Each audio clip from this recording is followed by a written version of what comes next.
So the first plenary lecture will be presented by Martin Hilpert. He hardly needs a presentation and introduction, but so I'll just go to the point. He's a professor of English linguistics at the University of Neuchâtel.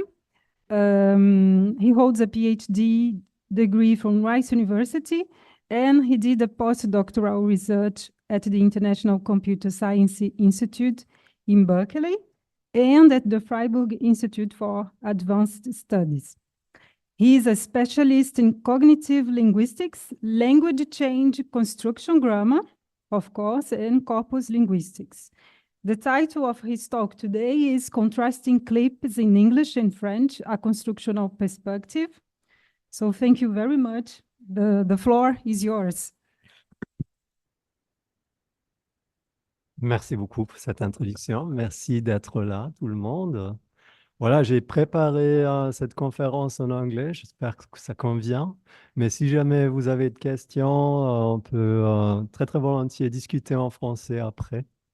Et après tout, ce thème-là a un lien direct avec les langues latines, avec le français.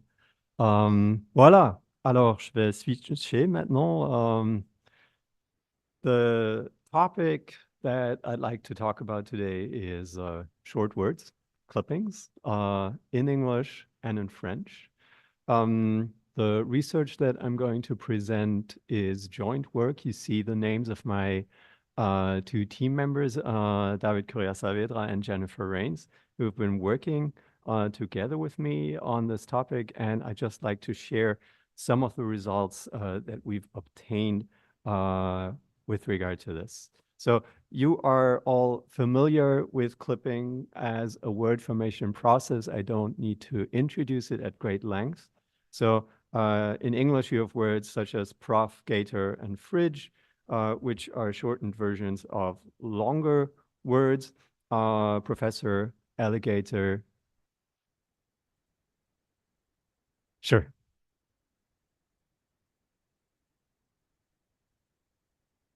Okay, am I more in the camera? Okay, great. Right, and one thing that you can see already on the slide, where I've indicated the red parts of the words that are clipped off. Sometimes it's the final part of the word that's missing. Sometimes it's the first part. There are other patterns where material is missing on both sides. So this has been interpreted to mean that clipping is a very unconstrained process, very productive, but also very unpredictable. And that raises the question, well, is it really that anything goes? Or are there tendencies and generalizations that we can infer if we look at lots and lots of data? So when we started on this project, there is a good deal of work on clippings out there, but relatively few studies adopt a quantitative approach where you actually try to look at lots and lots of data and try to infer generalizations in this way. Now, this state of affairs also holds for French. So, for example, alors si ça nous arrive que pendant l'après-midi, on a envie de manger un dish avec ses sauces, vous pouvez quand même deviner ce que je veux dire. Alors, pendant l'après-midi, on veut se manger un sandwich avec ses associés. And you see the same pattern. Yeah? There are different ways of shortening words. And this raises the question of any irregularities that we might infer. Okay, so to give you a general idea of what I'll be talking about, our work is really guided by three questions, if you like. So first of all, are there regularities in the way speakers form clippings, or are things as chaotic as they have sometimes been made out to be? And then, of course, we would like to explain when and why speakers clip different word parts. Sometimes there is actually variation, so that the same word can be clipped in different ways. Sometimes we have similar words across different languages that are clipped in different ways. I'll have some examples of that. How can we explain that? Why is it that speakers sometimes do this and then sometimes they do something else? Right. And then the third question, of course, is are there systematic differences between English and French? We have two languages that come from different families that have been in contact, of course, but that have different morphological characteristics, different prosodic characteristics, different syntactic characteristics also. How is this reflected in the clippings that we see in the two languages? All right, so in order to approach these questions, David, Jennifer, and I have carried out a research project, which has several parts. Yeah, and I'll take a few minutes to talk about the individual parts before I get to the comparison between English and French. So the first thing that we did is that we constructed large databases of clippings. This actually started during COVID. So if people talk about COVID, I always say, okay, so the first COVID year I spent collecting short words, among other things. Yeah. So we've created a sizable database of clippings in English and in French, 2,000 plus examples for each language. And we have annotated those clippings for a range of different variables. And I'll explain what those variables are. They're concerned with sound, with morphological structure, with meaning, with corpus-based measures of frequency, dispersion, and so on and so forth.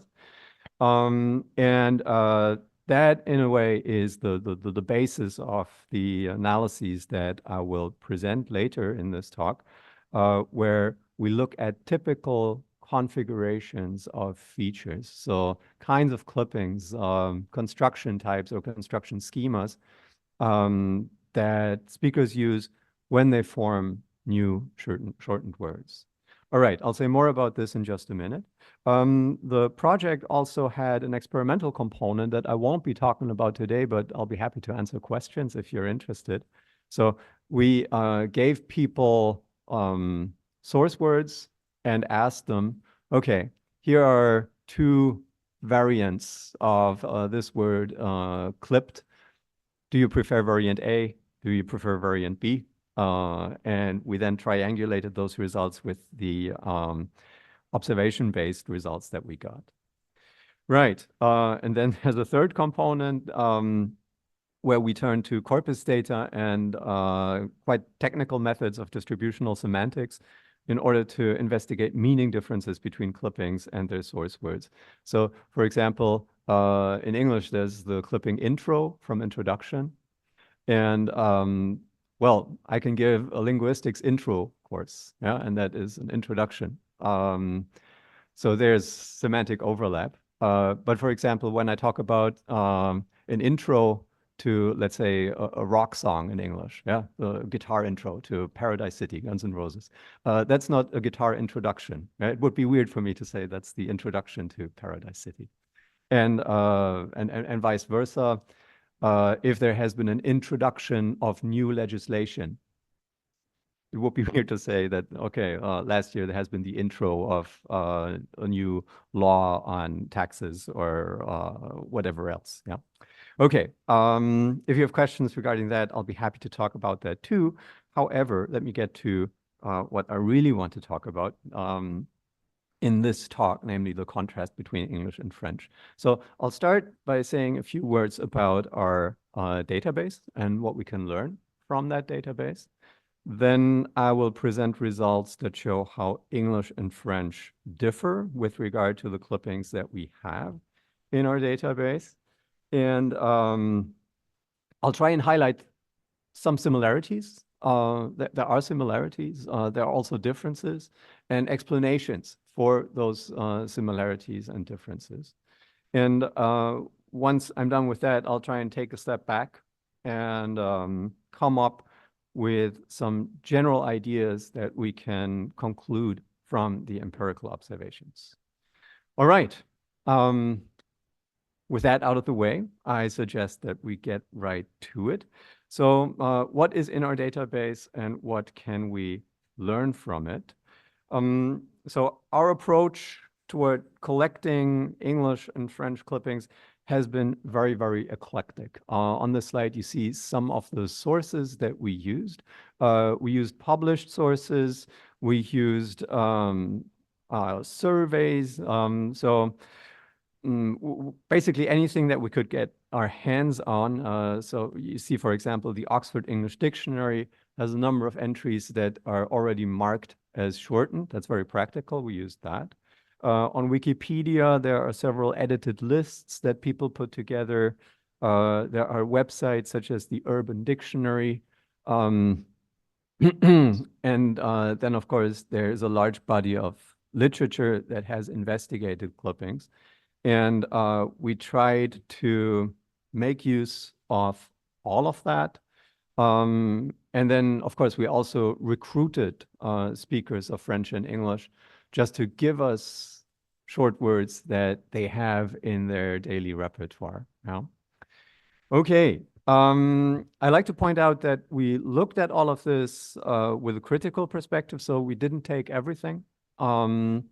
We also excluded things like names, for instance. So shortened names like Betty for Elizabeth or something like that. We focused on words, not names. And we also excluded elements that were simultaneously shortened and augmented, for example, with a diminutive. Yeah. So for example, in English, husband is turned into a hubby. Yeah. And so there's shortening going on, but also augmentation. And we decided to just have shortenings. I'll be happy to explain the whys and wherefores of this, but I just wanted to be transparent about this. All right. So about 2,000 and a couple more for each language. But then we annotated those clippings in order to find out what their characteristics really are. So let me show you a few graphs that capture some of the annotations that we did, starting with just the length of clippings that we have. So in this graph, you see French on the left-hand side, English on the right-hand side, and the length of the bars indicate the number of types that we have. And you already see an interesting asymmetry between French and English. Yeah? So in English, it's the monosyllabic clippings that form the greatest proportion of our types. And in French, it's the disyllabic ones. Yeah? Well, interestingly, there are words, for example, so in English, an amplifier is shortened to amp, and in French, ampli. Yeah? So there are these asymmetries that account for the patterns that we see here. A little less pronounced, but still worth mentioning, is that French has a stronger relative preference for clippings that have 3 syllables, something like toxico. You don't find that all that much in English, at least if you compare it to monosyllabic and disyllabic clippings. Yeah. And of course, clippings that are longer than 3 syllables, generally quite rare. Yeah. So they are there, but there we quite often find forms that are, well, maybe shortened forms of compounds, where each component of the compound is reduced to a monosyllabic or disyllabic clipping. All right. What else? So I introduced my presentation with examples of clippings where material is missing in different parts of the word. And this is actually what you see here. Now, both languages converge on a predominance of end clippings, so that the word final material is left out of the word. Why is this so? Well, it just makes sense from a perceptual perspective. So for human speakers, it is much easier to recover a source word when we hear the beginning of it. Yeah, so the information value is much higher than what we would have if the first part of a word is missing. There are these so-called front clippings, so a burger instead of a hamburger.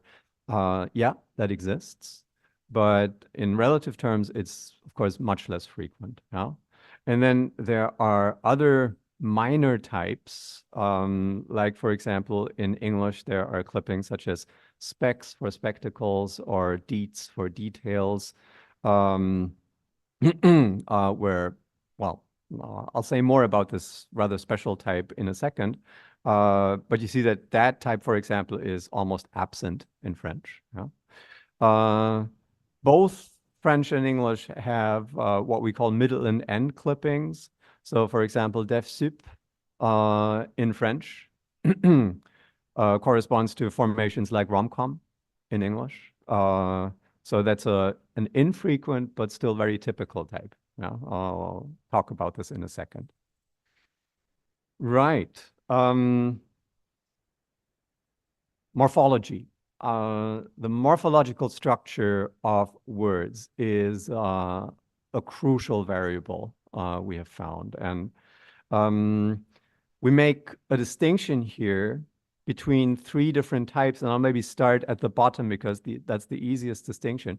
There are some clippings where the part that remains is actually a full word. So if people talk about the States rather than the United States, what stays is a word. There are words such as club for nightclub or step for stepsister. So, well, you see what I want to say there. In the middle, we have clippings where the truncation or the cut aligns with a morpheme boundary. Yeah. So, for example, in microphone, if what's left is micro, well, micro is a morpheme, can be analyzed as a morpheme. And so these clipping types we would analyze as morphemic clippings. And then at the top, you see the most frequent clipping type. The label that we have for it, it's not really ideal, but we went for it nonetheless.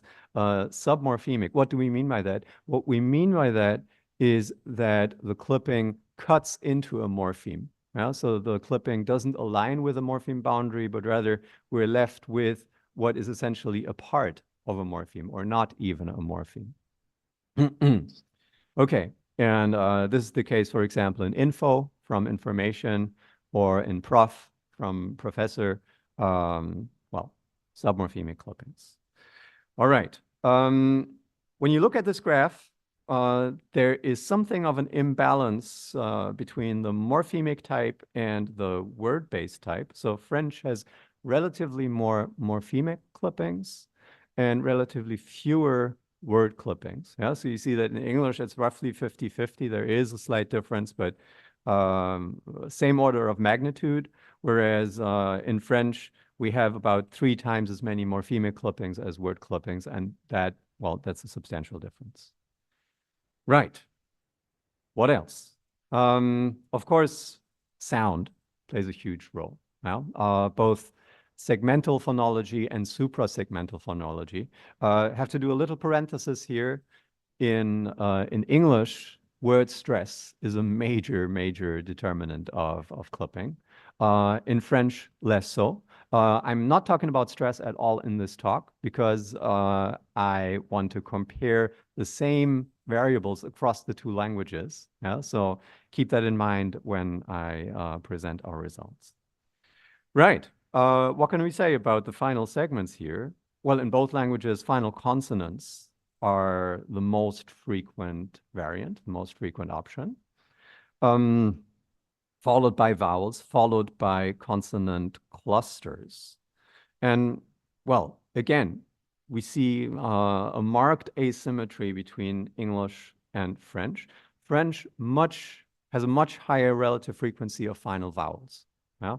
And that actually squares with the French preference for disyllabic clippings. Come to that in a minute. Disyllabic clippings have a tendency to be vowel final. Monosyllabic clippings have a tendency to be consonant final. And there's a reason for that. Okay. And then, English, relatively speaking, has lots and lots more final consonant clusters than French. Yeah? So if you compare the lowest bar there, about 3.5 times as many consonant clusters in English as compared to French. And if you put together the clusters and the final consonants, in English, we have something like north of 80% of the clippings that we find are actually consonant final. Yeah, so that is huge. And in French, the relation is, well, not quite 50-50, but more something like 60-40 if we add it all together. Okay, there are two more, so bear with me. Compounds. We were interested in the question whether compound source words behave differently than other source words. So for example, well, babyfoot.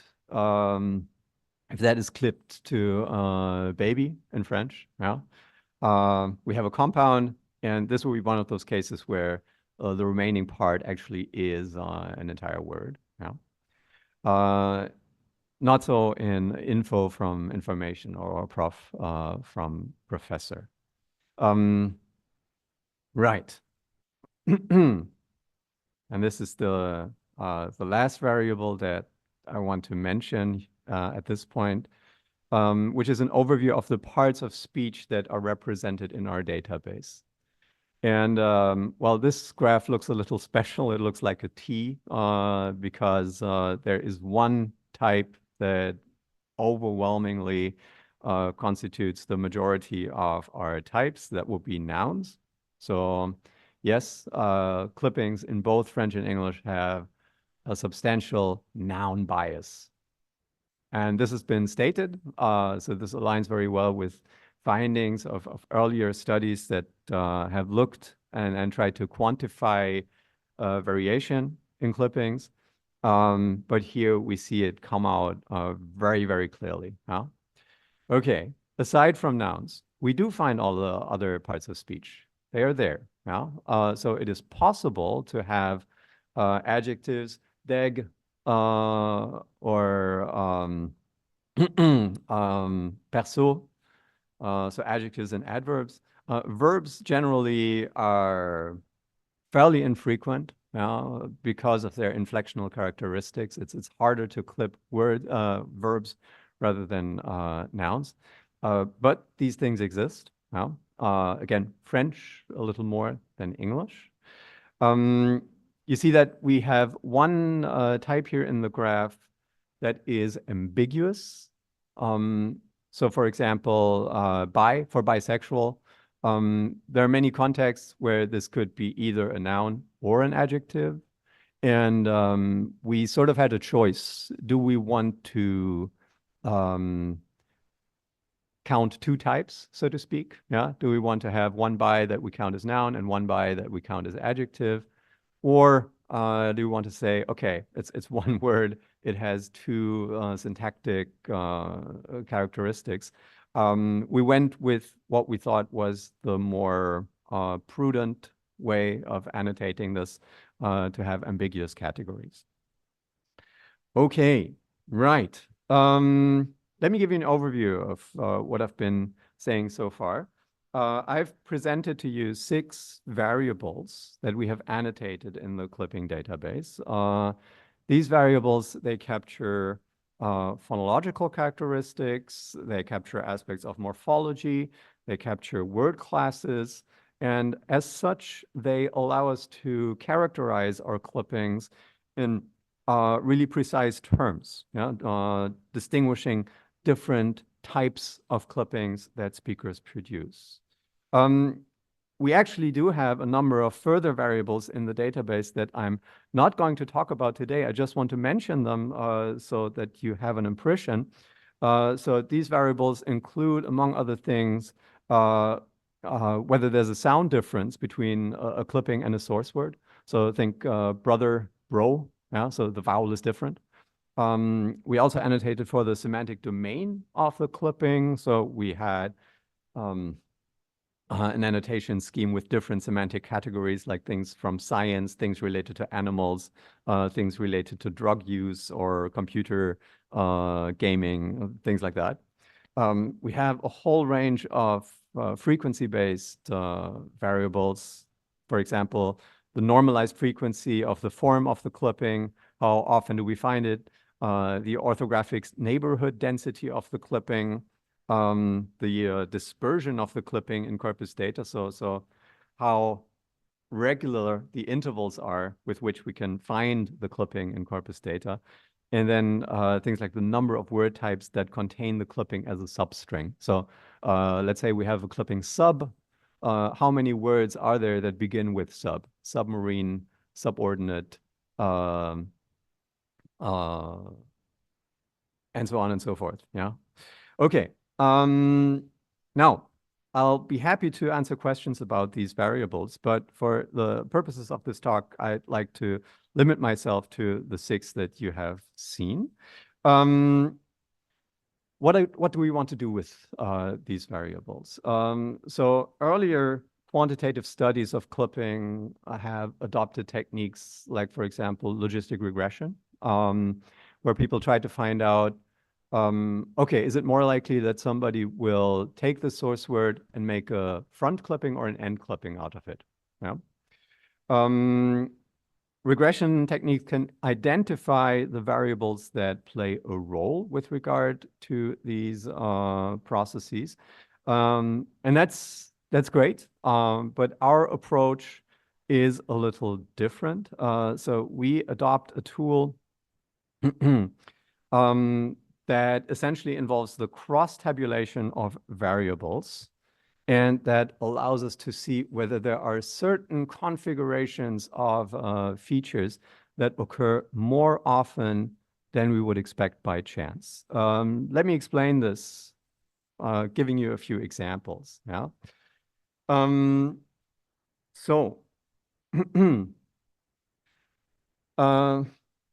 Right.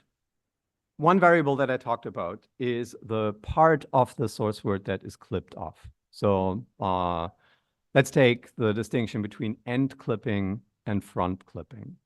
So do we have something like prof from professor, or do we have something like burger from hamburger? Yeah, front clipping versus end clipping. And there's a second variable that I talked about, which is the distinction between the submorphemic clippings and morpheme clippings and word clippings. So is the clipping a whole word, such as baby from baby foot? Is it a morpheme, such as micro, or is it a submorphemic unit, such as prof? Now, we can look at these two variables and put them together and cross-tabulate them to see whether there are any patterns that jump out at us. Yeah? And with our database, we can actually do that very easily, and we can see patterns in our data. So let me show you this table here. What you see here is a cross-tabulation of the two variables. Yeah? So position of the clipping, morphemic status of the clipping. And in the cells, you see the frequencies of how many clippings we observe. Yeah, those are the first values that you see. And then in the brackets, you have the values that we would expect by chance. Yeah, so just given the general frequency of end clippings, and given the general frequency of submorphemic, morphemic, and word clippings, how many types would we expect in each cell? Yeah. And so this is the kind of table that you could use to run a chi-square test, for example. But really, all that I'm interested in here is just the difference between observed and expected frequencies, which don't require you to do any kind of inferential statistics to begin with. It's just that. Yeah. Okay. Yeah. So yeah. Expected given the general frequency of the different types that we have. So in English, end clippings are the most frequent type. Yeah. So we have something like 80% end clippings. So we would expect the first row here to add up to roughly 80% of the data. Now, we also have about 80% submorphemic clippings. So that means that this cell here should have lots and lots more examples than, for example, let's say this one here, middle and end clipping, that is a full word. So that really just takes into account the proportions of these different types in the rows and the proportions of the different types in the column. Right. Thanks for asking the question. I'm sure that lots of you had the same question, but we're afraid to ask. So that's great. Okay. But I don't want to torture you with the numbers unnecessarily. I want to give you some examples. And here I've highlighted in the table cells that are overpopulated, where we find more examples than we would expect by chance. For example, if we look at morphemic clippings that are end clippings, we see that we find more of them than we would expect by chance. So in our database, we have 325 English clippings of this kind. We would expect only 280. So an example for that would be paleo, short for paleo diet. So that's only when you're only allowed to eat meat, basically. Yeah. No vegetables, or maybe salad. Yeah. Okay. So more examples of this kind that we would expect, and you see that the two other categories are underrepresented. Yeah. So we find fewer examples than what we have in the brackets. Okay. If we go down one line here, yeah. So front clipping. In front clipping, we have word clippings that are overrepresented. So if you're talking about the nightclub and you just say, yeah, we're heading out to the club. Now, that's this particular cell, which is overrepresented. Why is it overrepresented? Well, if you have a compound like nightclub, the right-hand element is the head, is the more informative element. And so it actually makes sense to clip off the first part rather than the second part. So there's a motivation that this cell is overpopulated rather than the other two. And then going down 2 rows further, we have the middle and end clippings that I already mentioned. So rom-com for romantic comedy. We find more of these forms than we would expect by chance. Yeah? Okay, so this is the basic logic of our analysis of the data that we have. We look for configurations of variables. We look for cells that are overrepresented, and we try to think about why it might be that these cells are overrepresented in the way that they are. Okay, I want to give you just one more example of this to illustrate how it works. So we start with the same variable that we've looked at before, the position of the clipped part, so end clipping and front clipping. And we try and cross-tabulate that with a phonological variable where we have a final vowel, a final consonant, or a final cluster. So doing that, we can ask whether end clipping is relatively more likely to produce clippings that end in a vowel rather than consonants. No? Okay, what do we find? Again, we have a table like this, and gonna jump right to the cells that are overrepresented. well, what we see is that here I want to start with middle clippings. Well, so things like stats from statistics or gents. So that's pluralized gent, and nugs for nuggets. Yeah. Those are middle clippings, and they commonly end in a cluster, well, simply because they have a plural ending to them. Yeah? So that they're like a consonant final clipping that is pluralized, that has the additional S, and that makes a consonant cluster in English. Yeah? If we move on to the front clippings, so things like quake for earthquake or shroom for mushroom, they have a higher than chance probability of ending in a consonant. Yeah? So we find more consonant final front clippings than we would theoretically expect. Why is that the case? Well, it makes sense from a perceptual perspective. If we have a front clipping, we are at a disadvantage. Yeah? The first part of the word is missing. That makes the clipping hard to identify. So the least we can do as a speaker is to add a final consonant that adds more information to the signal. Yeah? So in relative terms, if we have an end clipping, well, we have the beginning of the word that gives us a strong cue. So we might get away with not ending adding a final consonant or a cluster, even though here you see that it's overrepresented. But you see that, well, if you compare the three cells of end clippings, it's actually the case that final vowels are overrepresented. So things like dino or limo are end clippings that we find more often than we would theoretically expect. All right, so that's the basic logic. There's one more nuance or slight complication that I need to mention, namely that the analysis that we're applying can not just cross-tabulate two variables, but rather we're cross-tabulating all six of them, okay? That is hard to imagine for a human being. Yeah, we can imagine a table that has 2 dimensions. We can maybe also imagine a cube that has 3 dimensions. But then we go into 4 and 5 and 6 dimensions. And if I'm a visual thinker, so at that point, my screen goes black, and I have to rely on some physics people that can easily imagine these sorts of things, multidimensional spaces. A computer can do these kinds of things, luckily. Yeah? So all of these variables are cross-tabulated with each other.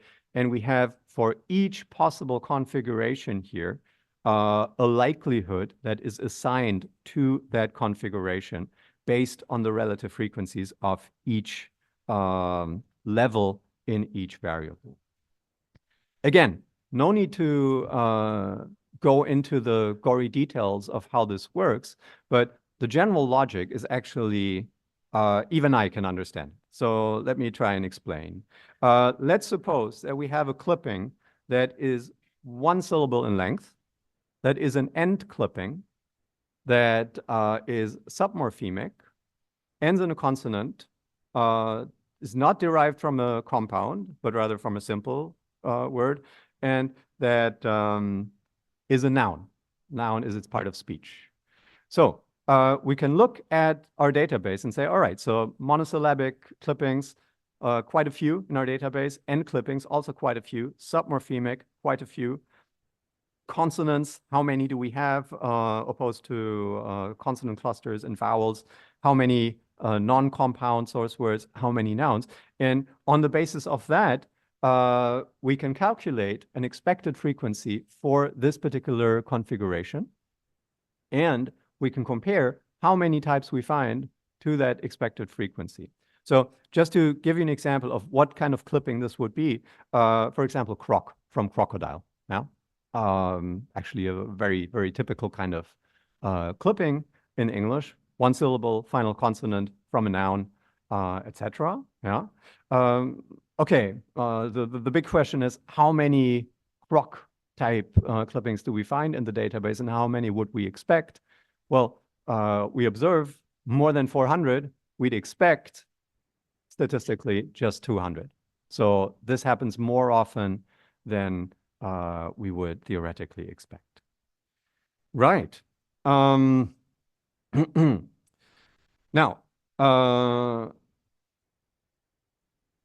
with this in mind, I would like to come to the application of this technique. This allows us to address the question what the similarities and differences between English and French are. So just to remind you, what we do is that we run an analysis where the input is the database with the annotation of these variables. And there is actually a seventh variable that captures the difference between English and French. So for each clipping, we know whether it is a French word or an English word. It's just that we combine all the data in one data set and then run the analysis in one fell swoop. Okay, and with that, we can actually answer the following question. So first, are there clipping configurations that are shared, that are the same across both languages? Are there configurations that are language specific? Are there maybe asymmetries so that something that is preferred in English happens less often than expected in French or vice versa? Yeah. Okay, let's look at some results. I want to start with shared preferences and dispreferences. And this brings me right back to croc, which is preferred in English, but also in French. Yeah? So monosyllabic consonant final clippings we find more often than expected. The trend is stronger in English than in French. Yeah? So you see that in both English and French, we expect around 200 of these. In English, we find more than 400. In French, we find, well, almost 350. So that is still judged as highly significant by the analysis. So in English, we have forms like croc. In French, we have forms such as prof or dem for démission. And generally, there are lots of these. Yeah? Why do we find lots of these? They hit a sweet spot perceptually. Yeah? One syllable, that's very short, but it has the final consonant. It is the first part of the word that we get. So they're easy to identify. From the speaker perspective, they're easy to produce. So it's kind of a match that is made in, well, don't want to say made in heaven, but you know, it's something that works well. And that's why we see it a lot. Right. There's another shared tendency across French and English. So there are disyllabic clippings that end in a vowel, things like klepto. And there's another subtlety here, namely that what's shared is that the clippings are morphemic. So klepto and kleptomaniac means something, chemo and chemotherapy means something, multi and multinational means something. So we find lots and lots of these. All right, so far, so expected maybe. But there are also types that are maybe a little more original. So, for example, the rom-com type, I thought would be a quirk of the English language. It's not. Yeah? We will also find it in French. Now, when you look at the observed and expected frequencies, you see that it's not a very frequent type in the database at all. Yeah? We just find 30 examples in English, 20 in French. That's not much in absolute terms. But when we compare that to what we would expect, theoretically, it's a factor 10 or more higher. Yeah? So we have these middle and end clippings, like Def Sup, rom-com, etc. Okay. What about shared dispreferences? Are there things that are underrepresented in both English and French? The answer is yes. Yeah? And what's maybe good to note here is that, well, here we have clippings that do exist, that are used, that are frequent, that are reasonably entrenched in speakers' minds, but that as a group appear less often than we would expect. So something like psi, we do find it, yeah. And in English, you find things like Q for cucumber or D for detective. It's possible, it's just not preferred. So we observe a lot fewer types than we would expect by chance, given how often we have vowel final clippings that are end clippings, are submorphemic, and so on and so forth. All right. Now, why are these dispreferred? It's kind of the mirror image of the consonant final monosyllabic clippings. Here, the missing consonant at the end is a detriment to recovering the source word. So Q for cucumber is not quite enough of a signal to let you know what you're really talking about. Okay. So much for the shared features. I want to talk a little bit about language-specific preferences and dispreference, starting with the French clippings. So here, a first type that I'd like to mention is hebdo, similar to klepto, but hebdo is submorphemic rather than morphemic. Okay, and so hebdo cuts into a morpheme boundary. Same for cine and resto. French loves this. We find more than double the amount that we would expect by chance. English is kind of meh about this. Yeah? So we observe close to 100. We expect a bit more than 100, but there is no significant preference that English has for this kind of type. So it's a French specificity.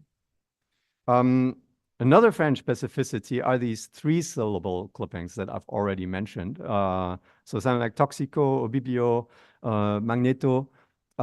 These things, again, they're not super frequent, yeah, but the observed expected ratio is, again, something like 10 to 1.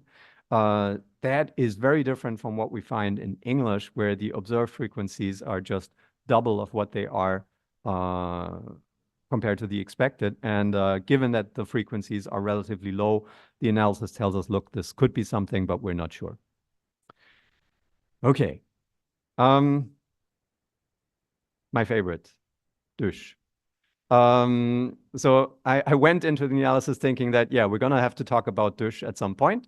And I was so sure that it would be a preferred type. It's not. So why is it not? Let me talk about this. So we're talking about compound source words. Deux chevaux, sous-marin, défaut de paiement. And the clipping converges to the actually preferable form of one syllable with a final consonant. Okay. Still, in French, we observe a fraction of what we would expect. And English is actually above that, yeah, but the tendency doesn't come out as significant. Right. So this was a little surprising to me. Okay. With that in mind, let me move on to English. I'm watching the time here.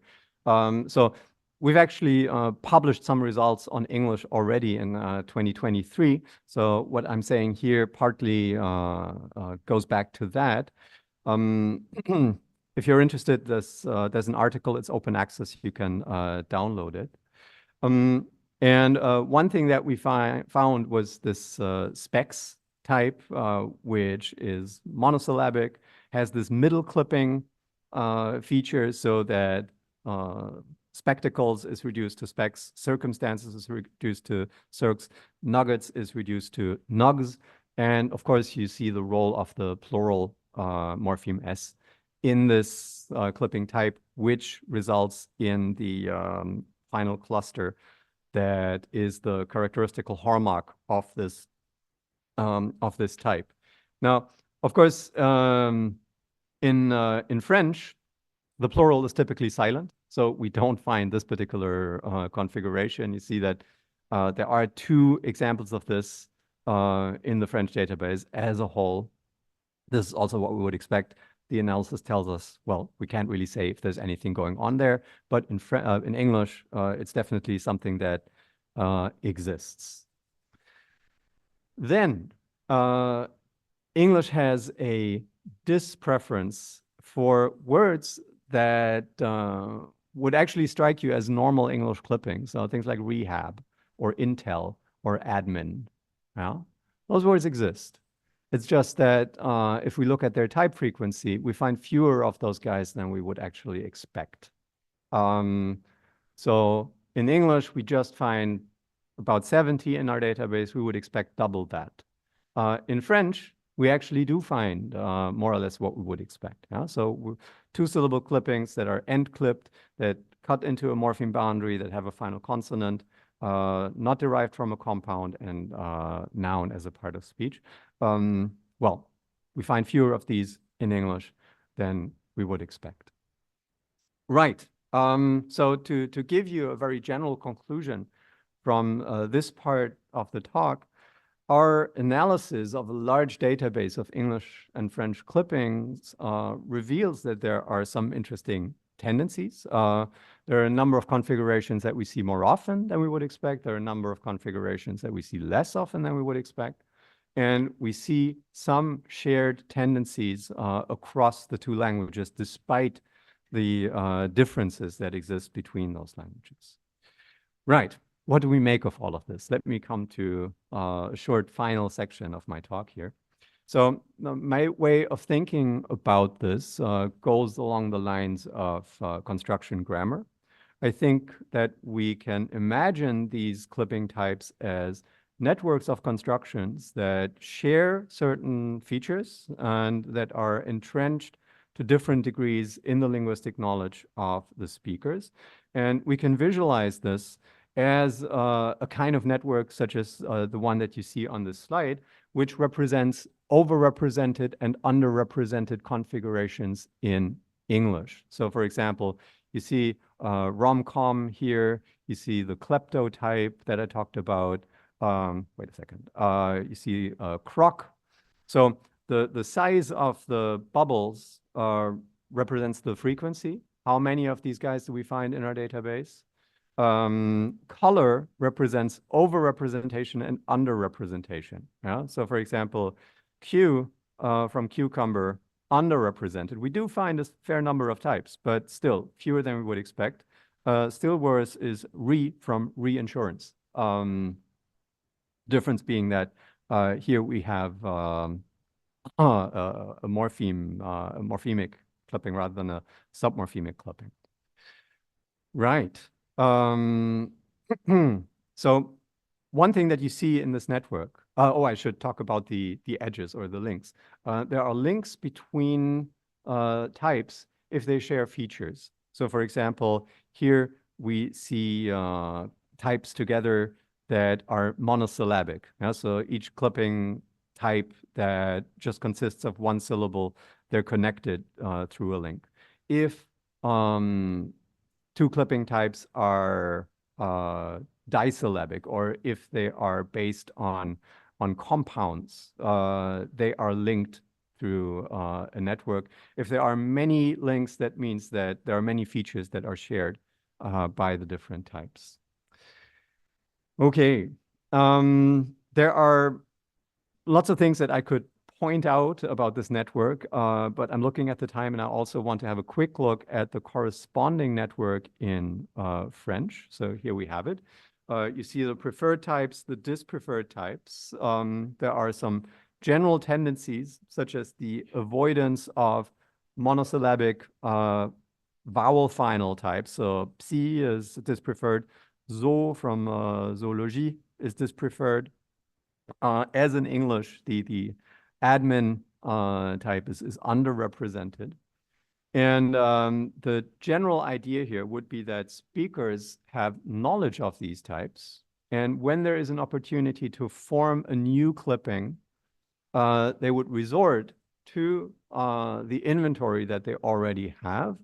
And they will match their existing experience of clippings with the problem at hand, where they have to clip a source word in a certain way. And they will use patterns that are already well established in their repertoire. This brings me again to our experimental studies where we have tested this. Yeah? And it turns out that we can make predictions that then line up with the answers that people give in an experimental setting. Let me come to an end. So in general terms, I hope to have illustrated some parallels and differences between clippings in English and French. In both languages, clipping is very productive, very frequent, something that is done all the time.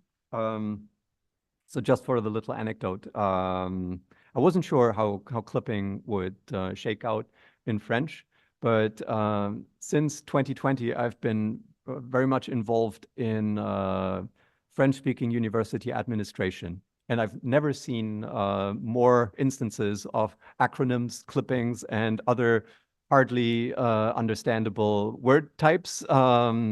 So that was a rich source of examples, kind of secondary use, but still. So both languages, clipping really works abundantly, and we find similar variables that are at play concerning the length, the segmental phonology, the morphology, the parts of speech. There are some strong parallels, but also some differences that we would have to look at in closer detail, also taking into account the language-specific characteristics that I haven't really talked about very much in this talk, like stress in English and other segmental phonology related variables that are relevant in French. Right. So I've already mentioned the similarities and differences. I'm summarizing them here. But I want to come to some general observations that I think we can take away from the data. So I've mentioned at several points during the talk that clippings are optimized for recoverability. So the overrepresented types that we see are supposed to make it easy for the speaker and for the hearer. And there's a trade-off, obviously. Yeah. We find that clippings of different lengths differ in their phonological and morphological characteristics. And maybe most importantly, there's not just one way of doing it. Yeah? So I don't think that there's a single clipping schema, but rather there are different types, different schemas that speakers orient to when they form new clippings. So that would be the idea of a constructional network where there are, well, tendencies that converge, but still specificities at different levels of granularity. So that some of these types are identical or highly similar across English and French, and others are language specific. And with that, I'd really like to thank you for your attention, and I look forward to your comments and questions. Thank you.